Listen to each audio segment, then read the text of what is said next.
لهم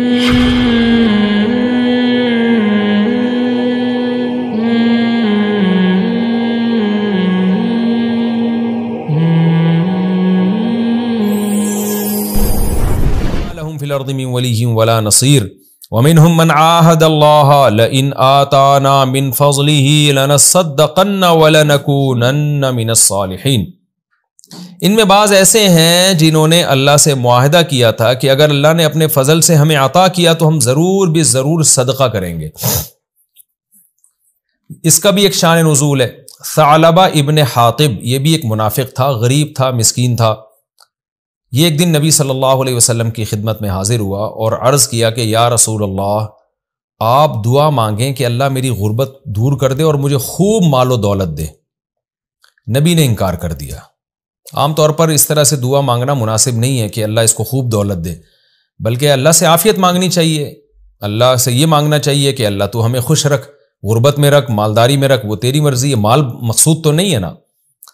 یوں دعا مانگنی چاہیے مالی وسعت دے دے، مالی تنگی سے بچا لے، لیکن یہ دعا مانگنا کہ مجھے بہت زیادہ دولت دے دے، یہ نامناسب ہے، کیونکہ اس کا مطلب دولت مقصود ہے، خوشیاں مقصود نہیں ہے آپ کی نظر میں۔ بہت سے لوگ بڑی دولت ملتی ہے لیکن پھر بھی ٹینشن میں ہوتے ہیں، تو کیا فائدہ اس دولت کا؟ تو دولت کو ہدف نہیں بنائیں، ہدف بنائیں عافیت اور خوشی کی زندگی، چاہے اللہ دولت کے ذریعے دے یا غربت میں ہی دے دے۔ ہاں، غنا مانگنا چاہیے کہ لوگوں کی محتاجی سے بچا، یا مال میں کشادگی دے، برکت دے، برکت مانگنی چاہیے۔ برکت کا مطلب کیا ہے؟ تھوڑی دولت بھی ہوگی، برکت بہت دے دے گا اللہ اس میں۔ تو وہ ڈائریکٹ اس نے کہا کہ نبی سے کہ میرے لیے دعا مانگے اللہ مجھے خوب دولت دے، آپ نے منع کر دیا، لیکن وہ پیچھے پڑ گیا۔ تو اس نے کہا کہ میرا اللہ سے یہ وعدہ ہے، ایگریمنٹ ہے کہ اگر اللہ نے مجھے دولت دے دی تو میں خوب صدقات و خیرات کروں گا۔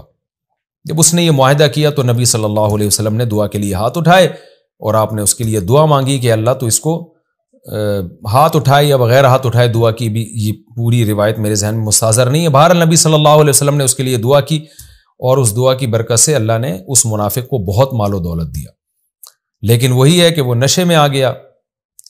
پھر جب زکوٰۃ کا وقت آیا تو آپ صلی اللہ علیہ وسلم نے عاملین زکوٰۃ کو بھیجا اس کے پاس اور کہا کہ بھائی زکوٰۃ دو تاکہ ہم غریبوں پہ تقسیم کریں، تو اس نے منع کر دیا۔ وہی کام کیا جو قارون نے کیا تھا کہ جو ہے میں نہیں دوں گا، تو اس نے منع کر دیا۔ اب کیونکہ یہ بھول گیا تھا کہ نبی نے دعا مانگی تھی میرے لیے اور میں نے تو یہ معاہدے کیے تھے، سب چیزیں اس کی نظر سے اوجھل ہو گئیں۔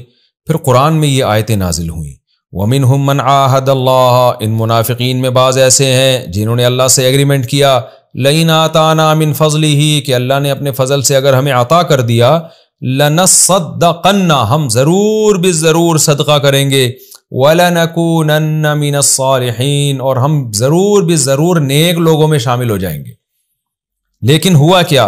فَلَمَّا آتَاهُم مِّن فَضْلِهِ، جب اللہ نے ان کو اپنے فضل سے دے دیا، بخیلوا بہ، تو اس دیے ہوئے میں یہ بخل کرنے لگے، کنجوسی کرنے لگے، زکوٰۃ دینے سے انکار کر دیا، وتولوا، اور اسلامی احکام سے پیٹھ پھیر دی، وہم معرضون، اور یہ تو ہیں ہی پیٹھ پھیرنے والے، ان کی عادت ہی یہی ہے۔ تو اس کا نتیجہ کیا نکلا؟ فَأَعْقَبَهُمْ نِفَاقًا، اللہ بدلے میں اللہ نے ان کے نفاقاً فی قلوبہم، ان کے دلوں میں نفاق دے دیا۔ تھے تو پہلے بھی منافق، لیکن وہ ایسا نفاق ڈال دیا، الی یوم یلقونہ، اس دن تک کے لیے نفاق ڈال دیا جس دن یہ اللہ سے ملاقات کریں گے، یعنی قیامت تک کے لیے ان کے دلوں پر مہر لگا کے ان کے دلوں کو ہمیشہ کے لیے منافق بنا دیا۔ کیا مطلب؟ اس گناہ کی وجہ سے اللہ نے توبہ کی توفیق سلب کر لی ان سے، اور اللہ نے کہا اب یہ منافق کے منافق ہی رہیں گے قیامت تک، اس شخص کو توبہ کی توفیق نہیں ملے گی، یعنی ان لوگوں کو جنہوں نے یہ قسمیں اٹھائی تھی اور پھر پیچھے ہٹ گئے تھے۔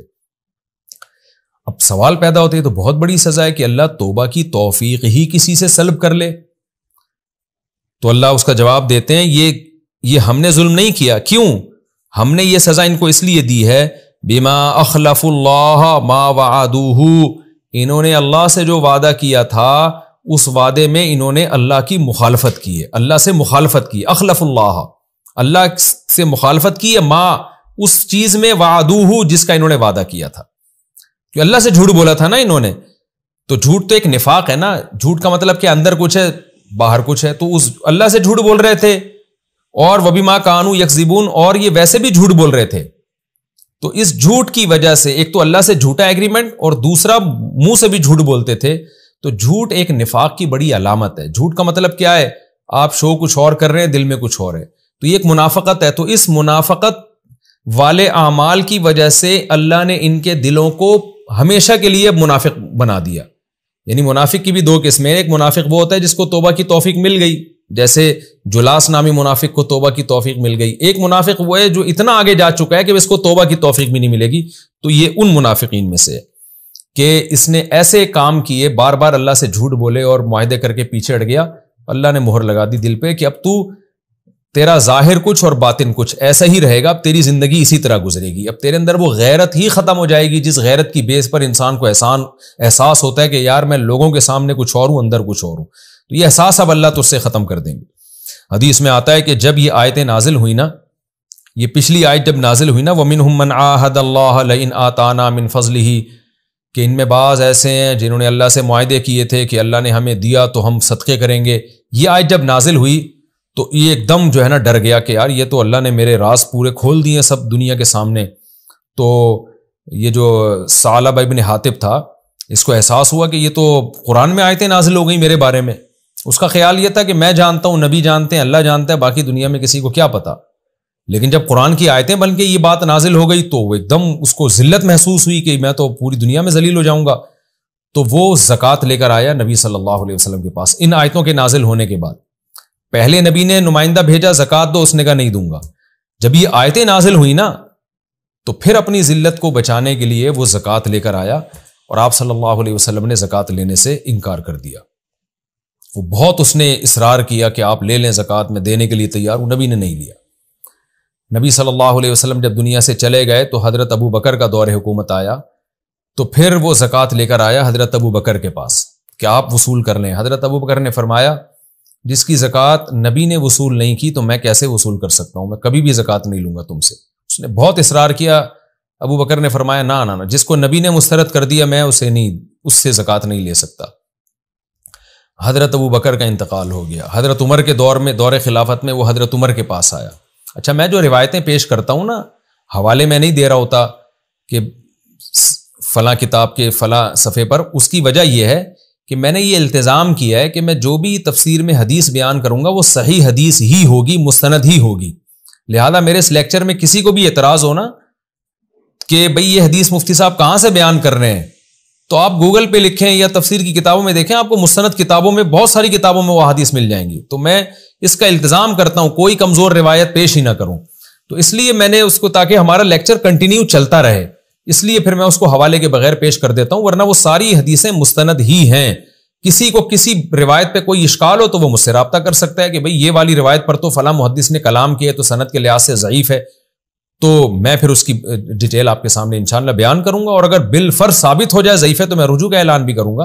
لیکن میں بہرحال اس کا التزام کرتا ہوں. کہیں کسی روایت کی سند کی مجھے پوری تحقیق نہیں ہوتی تو میں تفسیر میں بتا دیتا ہوں کہ یہ روایت تو ہے لیکن اس کی سند کی تحقیق نہیں ہے، کیونکہ وہ تحقیق میں اختلاف بہت ہوتا ہے تو اس میں بہت وقت لگتا ہے، اس لیے میں پھر اس کو مبہم چھوڑ دیتا ہوں. تو حضرت عمر رضی اللہ تعالیٰ عنہ کے پاس پھر وہ آیا اور کہنے لگا کہ آپ مجھ سے زکوٰۃ وصول کر لیں. حضرت عمر نے فرمایا جس کی زکوٰۃ ابو بکر نے وصول نہیں کی، نبی نے وصول نہیں کی، تو میں کیسے وصول کر سکتا ہوں؟ تو وہ ساری زندگی اسی کوشش میں لگا رہا. حضرت عثمان کا دور خلافت جب آیا تو اس کی موت واقع ہو گئی. تو یہ کیوں وصول نہیں کی گئی ہے؟ دیکھیں، جب بھی کوئی توبہ کرے تو اسلام کا حکم ہے کہ توبہ قبول کی جائے گی. تو اس اصول کی روشنی میں تو نبی کو بھی زکوٰۃ وصول کر لینی چاہیے تھی. جیسے جلاس نامی منافق جو نبی کو قتل کرنے کی جس نے کوشش کی، جب اس کی توبہ قبول کر لی، حالانکہ قتل کی کوشش تو زیادہ بڑا جرم ہے، تو اس کی تو بطریق اولا توبہ قبول کرنا چاہیے تھا. اس نے تو ایک کم درجے کا ظلم کیا کہ زکوٰۃ دینے سے انکار کیا. لیکن وجہ کیا ہے، نبی نے کیوں قبول نہیں کی، اس کی وجہ ان آیتوں میں آ رہی ہے. وہ وجہ یہ ہے کہ قرآن کہہ رہا ہے فَأَعْقَبَهُمْ نِفَاقًا فِي قُلُوبِهِمْ إِلَى يَوْمِ يَلْقَوْنَهُ. یہ جو اس نے اللہ سے ایگریمنٹ کر کے توڑا تھا نا، جھوٹ بولا تھا، اس کی وجہ سے اللہ نے قیامت تک کے لیے اس کے دل میں نفاق پیدا کر دیا ہے. یعنی اس نفاق تھا پہلے سے، اس کو باقی کر دیا ہے. کیوں؟ اس نے اللہ سے اس وعدے میں جھوٹ بولا اور یہ ویسے بھی جھوٹ بولا کرتا ہے. تو تو اس جھوٹ مسلسل کنٹینیو بولتے رہنے کی وجہ سے اب اس کی دل کی حالت خراب ہو گئی. کیا مطلب؟ اب یہ پکا منافق ہے. یہ جو اب آپ کے پاس زکوٰۃ لے کر آ رہا ہے نا کہ آپ قبول کر لیں، تو یہ توبہ کی وجہ سے نہیں ہے. معاشرے میں جو اس کی ذلت ہوئی ہے اس ذلت کو مٹانے کے لیے. ابھی بھی اس کا مقصد اللہ کی رضا نہیں ہے. اس کی بڑی دلیل یہ کہ جا کے اس کے اعمال دیکھ لیجئے گا، چھپ چھپ کے کتنا غریبوں پہ صدقہ کر رہا ہے. 1 روپیہ بھی صدقہ نہیں کرے گا یہ. تو اب یہ جو آپ پہ کو دے رہا ہے نا زکوٰۃ، یہ اپنی ذلت مٹانے کے لیے. اس لیے نبی صلی اللہ علیہ وسلم کو چونکہ یہ آیتیں نازل ہو چکی تھی تو آپ سمجھ گئے کہ اب اللہ نے اس سے توبہ کا دروازہ بند کر دیا، اب ہم اس سے زکوٰۃ نہیں لیں گے، کیونکہ ہم نے اس سے زکوٰۃ وصول کر لی. یہ لوگوں میں بڑا بن کے دکھائے گا کہ دیکھو میں تو جناب دیکھو نبی نے میری زکوٰۃ وصول کر لی اور میری غلطی معاف ہو گئی، اور پھر معاشرے میں اس کی عزت ہو جائے گی. جبکہ آپ کو پتہ ہے اس رکوع میں آیت نازل ہو چکی تھی، وَغْلُظْ عَلَيْهِمْ، اے نبی منافقین پر سختی کیجیے آپ. تو اب ان کے ساتھ نرمی والا معاملہ نہ کریں. تو اب آپ صلی اللہ علیہ وسلم نے نرمی والا معاملہ آہستہ آہستہ ان کے ساتھ چھوڑنا شروع کیا اور سختی کی کہ اب نہیں وصول کریں گے تم سے زکوٰۃ، تاکہ لوگوں کو عبرت بھی حاصل ہو کہ اللہ سے کیے ہوئے معاہدے کو توڑ دینا یہ کتنا بڑا جرم ہے.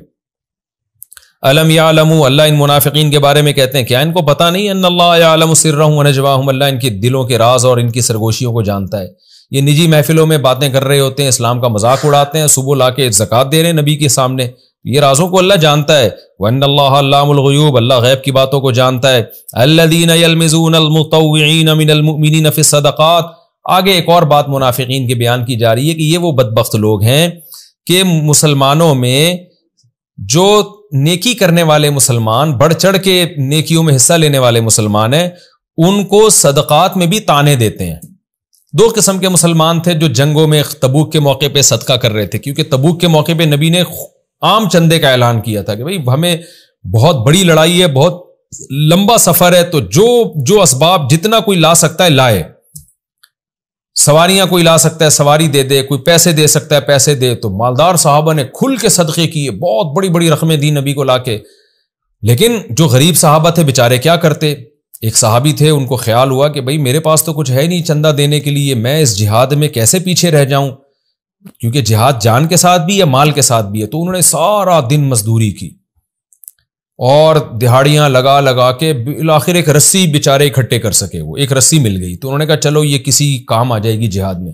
سارا دن کی کوشش کے بعد وہ ایک رسی نبی کی خدمت میں لا کے انہوں نے رکھی.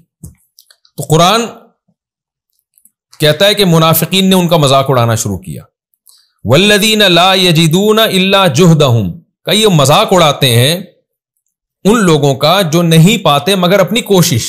جہد کا مطلب اپنی بیچارے ایک چھوٹی سی کوشش لا کے انہوں نے رکھ دی، ان کا مذاق اڑاتے ہیں. فیسخرون منہم، ان کے ساتھ تمسخر کرتے ہیں. سخر اللہ منہم، اللہ ان کے ساتھ تمسخر کرتا ہے.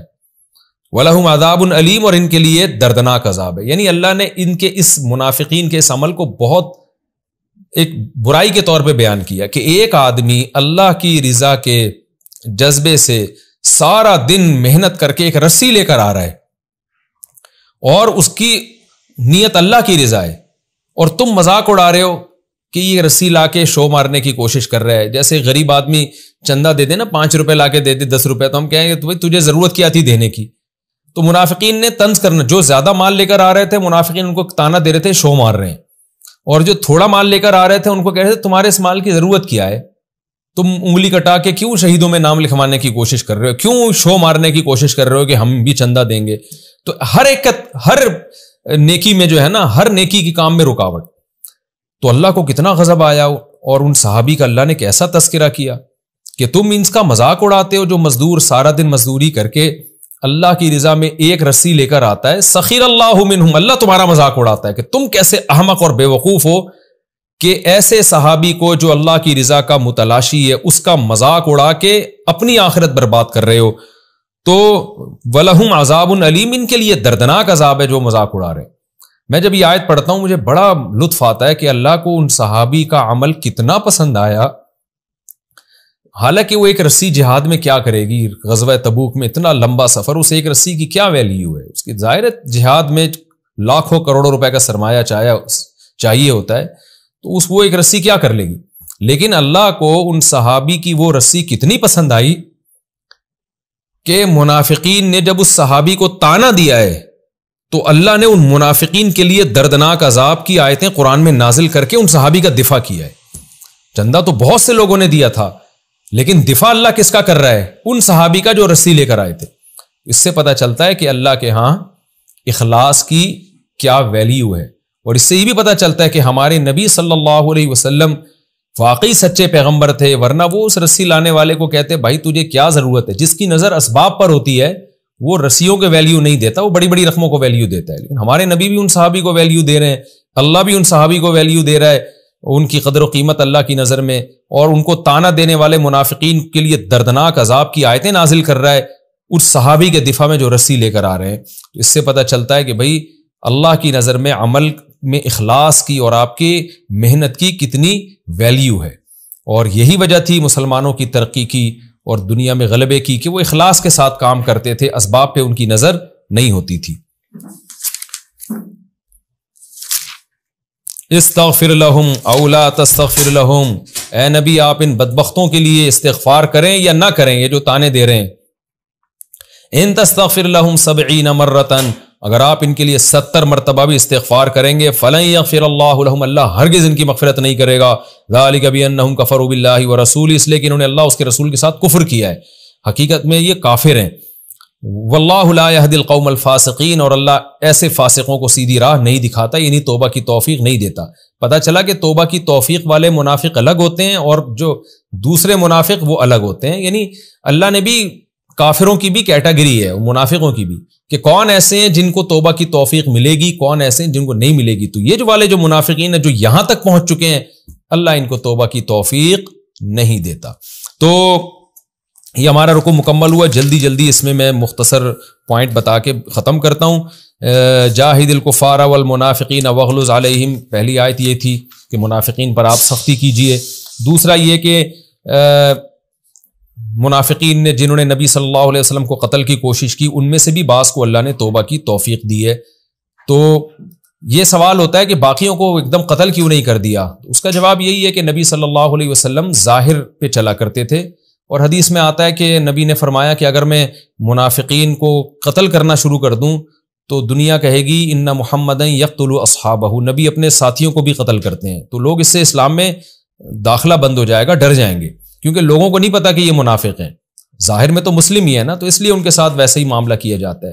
تو اس سے ہمیں سیاست کا بھی پتہ چلتا ہے، سیاسی بصیرت کا بھی پتہ چلتا ہے کہ جو کامیاب لیڈر ہے وہ ایسا نہیں ہوتا کہ بس وہ افراتفری میں جس نے ذرا سی غلطی کی گردن اڑا دی، وہ بلکہ وہ یہ دیکھتا ہے کہ اس کا معاشرے پہ اثر کیا پڑے گا، میں اس کو لوگوں کو ڈیفائن کیسے کروں گا۔ تو نبی کو وحی کے ذریعے تو علم ہوتا تھا، آپ بتا دیا کرتے تھے، لیکن معاملہ ظاہری میں ویسے ہی کیا کرتے تھے جیسا ایک عام مسلمانوں کے ساتھ ہوتا ہے۔ تو اس سے ہمیں سیاست کا بھی سبق ملتا ہے کہ ہمیں ہر چیز میں دیکھنا چاہیے کہ ہم جب یہ کام کریں گے تو اس کا معاشرے پہ اثر کیا پڑے گا۔